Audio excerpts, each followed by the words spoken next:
O título desse vídeo é Saia da sujeira e santifique-se. Parece uma coisa muito forte, né? Muito dura. Porque hoje em dia nós temos visto a igreja compactuando com o pecado de uma maneira tão tranquila, onde de repente coisas que há anos atrás era impossível de pensar que está acontecendo hoje.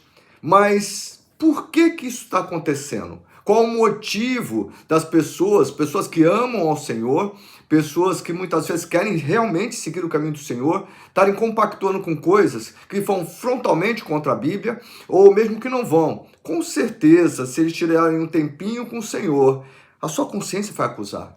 O que está acontecendo? Qual o maior problema? O que leva a igreja hoje, quando eu falo a igreja, os irmãos que fazem parte da igreja, os crentes, o que leva a estarem compactuando com tantos pecados, estando fazendo tantas coisas que antes eram inimagináveis um cristão fazer?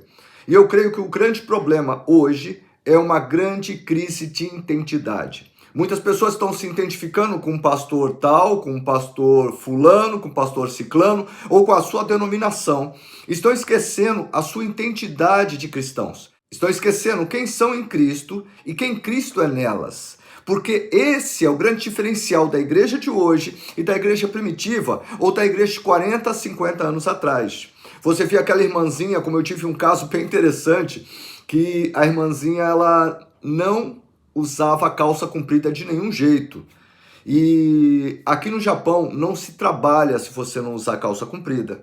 E eles tinham vários filhos, só o marido trabalhavam, viviam numa situação bem apertada, mas ela olhava assim e falava: eu nunca vou trocar meu Jesus por dinheiro. Porque ela cria que daquela maneira ela estava servindo ao Senhor e estava alegrando o coração do Senhor. A coisa mais importante para ela não era se tinha dinheiro, se não tinha, se passava necessidade ou não. A coisa mais importante para ela era servir a Jesus. Você vai olhar na igreja primitiva, ou em alguns lugares hoje mesmo, vocês vão ver pessoas que estão morrendo por amor a Cristo. Mas nós, da cultura ocidental, nós brasileiros, nós que de repente temos tanta liberdade de pregar o evangelho, achamos que podemos levar o cristianismo de qualquer maneira. Isso porque muitas vezes é isso que ele aprendeu. Ele aprendeu que ele vem para Jesus para resolver o problema. Ele vem para Jesus e a partir dali ele é um crente, tem direito a isso, aquilo e aquilo outro. E ele esquece que quando ele aceita Jesus, antes de mais nada, ele aceitou o senhorio de Cristo. E antes de mais nada, e nesse senhorio, ele vai ter que andar em santidade. E ele vai descobrir nesse caminhar que tem coisas que ele gosta, mas que Jesus não gosta. Tem coisas que agradam o coração dele e podem dar até uma satisfação imediata, mas com certeza desagradam e entristecem o Espírito Santo de Deus. Mas quando eu entendo que eu sou de Cristo, quando eu entendo quem eu sou em Jesus, que eu pertenço a Ele, essas coisas se tornam inegociáveis. Essas coisas ficam todas em segundo plano, porque eu sei quem é o meu Senhor e quem eu sou. Você quer ver o que é que fala lá? Em 1 Pedro 2, verso 9 em diante, fala o seguinte: vós, porém, sois raça eleita, sacerdócio real, nação santa, povo de propriedade exclusiva de Deus, ou seja, não é de mais ninguém, é só de Deus. Você é propriedade de Deus, você não tem mais querer. O teu querer é satisfazer a Ele, e não por opressão, mas porque você o ama, como fala Paulo, constrangido pelo amor de Deus. Ele fez tudo o que fez. Constrangido pelo amor de Deus, ele pregava em tempo e fora de tempo. Esse constrangimento, essa alegria de ver como o Senhor teve misericórdia da sua vida. E continua: a fim de proclamartes as virtudes daquele que vos chamou das trevas para a sua maravilhosa luz.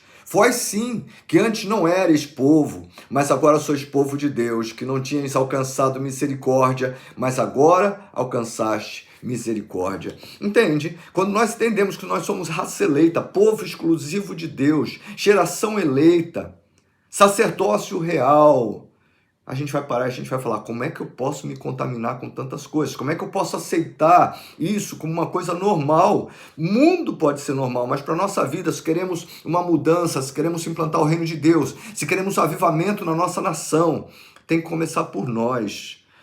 Tem uma historinha bem interessante. Eu não sei se isso é um fato verídico, embora eu escutei que era, mas eu não vou citar nomes porque eu não tenho certeza. Mas o que acontece é que houve uma revolução e todos da família do rei foram mortos. Mas Um dos filhos, que era pequeno ainda, tinha 6, 7 aninhos, eles não quiseram matá-lo. Por quê? Porque eles tinham a ideia, isso foi na Idade Média, eles tinham a ideia que se uma criança ela fosse morta, ela iria automaticamente para o céu. E eles não queriam que ninguém daquela família fosse para o céu, eles queriam que todos fossem para o inferno. Então eles fizeram o seguinte, eles pegaram aquele menino, colocaram com uma mulher que era tida como uma bruxa, uma mulher tinha índole má, uma mulher que amaldiçoava, uma mulher que fazia encantos, uma mulher que falava palavras torpes. E aí colocaram com ela e falaram, você tem 6 meses para fazer ele falar palavrões, para fazer ele blasfemar, e quando ele fizer isso, ele pecou. E aí a gente mata ele que ele vai para o inferno. E ela tentou de tudo, mês após meses.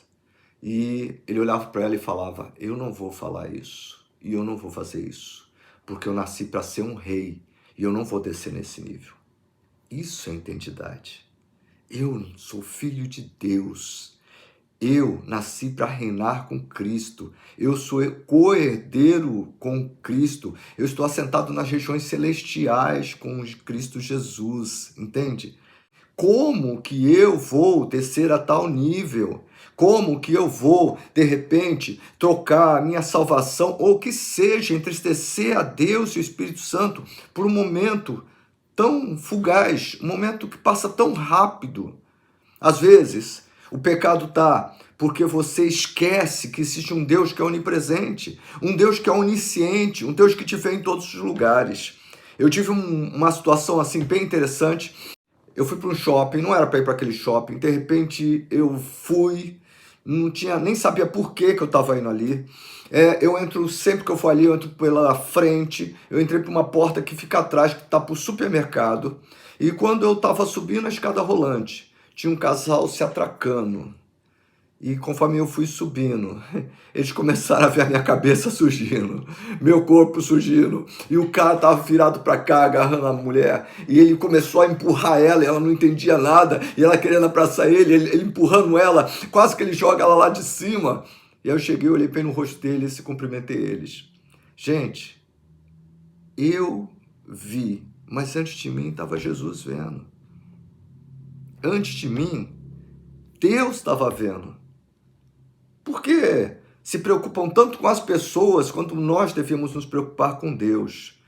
Em ser grato a Ele por tudo que Ele fez, em ser grato por sermos igreja. Nós estávamos nas trevas e agora nós fomos trazidos para a luz. Isso é misericórdia de Deus. Então vamos parar de nos sujar, vamos parar de ver porcaria na internet, vamos parar de ver filmes que de repente passa mais cena de sexo e palavrão do que qualquer outra coisa. Vamos deixar de nos corromper. Vamos nos entregar de corpo e alma a Cristo. Eu sei que é difícil. Eu sei que não é tão simples. É mais fácil falar do que viver. Eu também passo lutas, passo tentações, assim como você.